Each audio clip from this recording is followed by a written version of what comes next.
UP के मुख्यमंत्री योगी आदित्यनाथ ने लखनऊ में सिखों के 10वें गुरु गोविंद सिंह के शहीद पुत्रों को श्रद्धांजलि अर्पित की।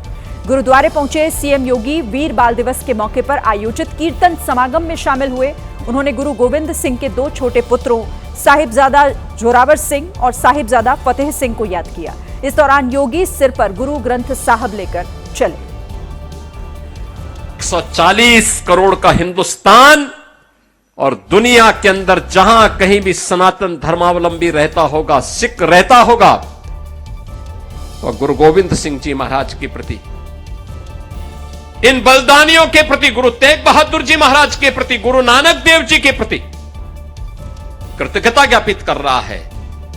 लेकिन दुष्ट औरंगजेब का नाम लेने वाला उसकी कौम में भी कोई पैदा नहीं हो पा रहा है। बीएमसी चुनाव से पहले इन दिनों महाराष्ट्र की सियासत में गहमा गहमी का माहौल है। मेयर की कुर्सी को लेकर चल रही लड़ाई अब सीधे धर्म के मुद्दे तक आ पहुंची है। इस विवाद को और ज्यादा हवा दी मनसे प्रमुख राज ठाकरे ने, जब उन्होंने यह दावा कर दिया कि मुंबई का मेयर तो कोई मराठी ही बनेगा। इस पर असदुद्दीन ओवैसी की पार्टी एआईएमआईएम की त्योरियां चढ़ गई। वारिस पठान ने कह दिया कि मुंबई का मेयर कोई मुस्लिम क्यों नहीं बन सकता। मैं तो चाहूंगा क्यों ना कोई पठान, खान, अंसारी, शेख, कुरैशी बने मेयर। क्यों नहीं बन सकता भाई? देश सभी का है। एक दिन हमारी हिजाब पहनने वाली महिला भी मुंबई की मेयर बन सकती है। सीएम फडणवीस ने भी पलटवार करते हुए कहा कि उनकी लड़ाई सिर्फ जिहादी मानसिकता वाले लोगों से है। आणि या मुंबईमध्ये ज्या प्रकारे आज राष्ट्रवादी आमच्या ज्या शक्ती आहेत, या शक्तींच्या विरुद्ध ज्या प्रकारे जिहादी मानसिकता तयार होते आहे, ती मानसिकता ठेचण्याकरता या निवडणुकीमध्ये आम्ही उतरलेलो। बीएमसी चुनाव अगले साल 15 जनवरी को होंगे, वहीं वोटों की गिनती का काम 16 जनवरी को होगा। बीएमसी चुनावों से ठीक पहले टिस यानी कि Tata institute of social sciences के आंकड़ों ने सियासी गलियारों में हलचल मचा दी है। रिपोर्ट में दावा किया गया है कि 2051 तक मुंबई में मुस्लिमों की आबादी 4 गुना हो जाएगी।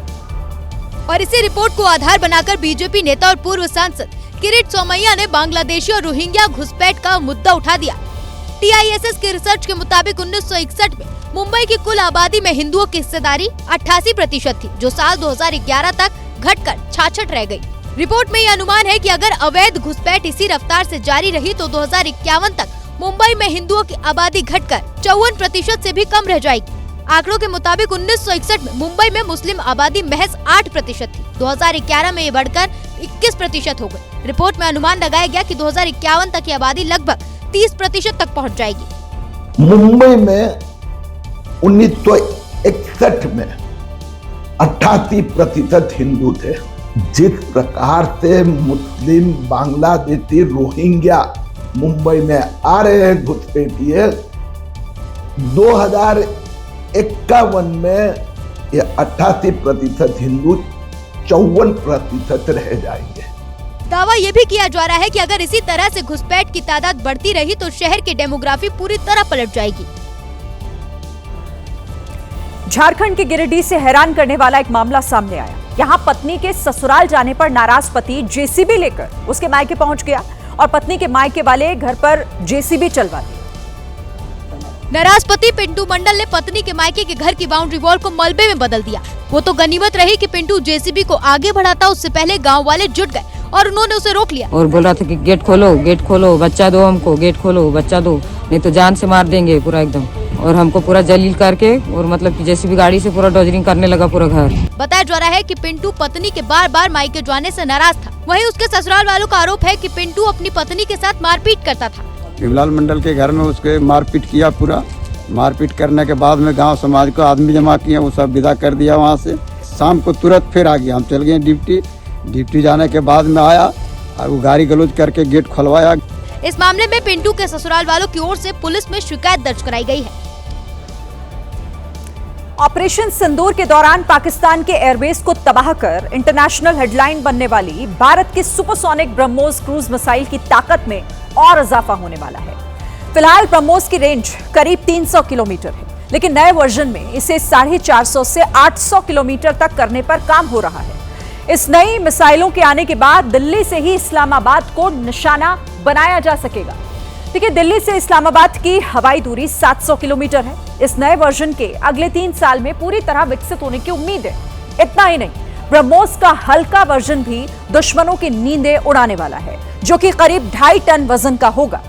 इस खास वर्जन को सुखोई MKI 30 लड़ाकू विमान के नीचे लगाने की तैयारी है।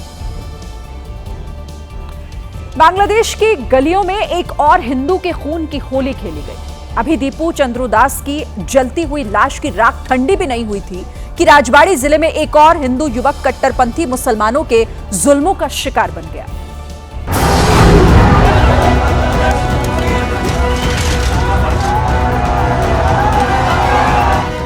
यह है 29 साल का अमृत मंडल, जिसे बांग्लादेशी कट्टरपंथियों की भीड़ ने मौत के घाट उतार दिया। पिछले 7 दिनों के भीतर बांग्लादेश में हिंदू युवक की दूसरी हत्या है। इससे पहले 18 दिसंबर को कट्टरपंथी मुसलमानों की भीड़ ने ढाका में हिंदू युवक दीपू चंद्र दास को पीट पीट कर और फिर जिंदा जलाकर मार डाला था। दीपू चंद्र दास और अमृत मंडल की हत्या में अंतर सिर्फ इतना है कि इस बार कट्टरपंथी खुद को दूध का दूल्हा बता रहे हैं और अमृत मंडल उगाही करने वाला। हालांकि अमृत मंडल की हत्या से भारत में एक बार फिर गुस्सा है। कोलकाता में हिंदू संगठनों ने बांग्लादेश के डिप्टी हाई कमीशन के दफ्तर के सामने प्रदर्शन किया और हिंदुओं पर हमले रोकने की मांग की।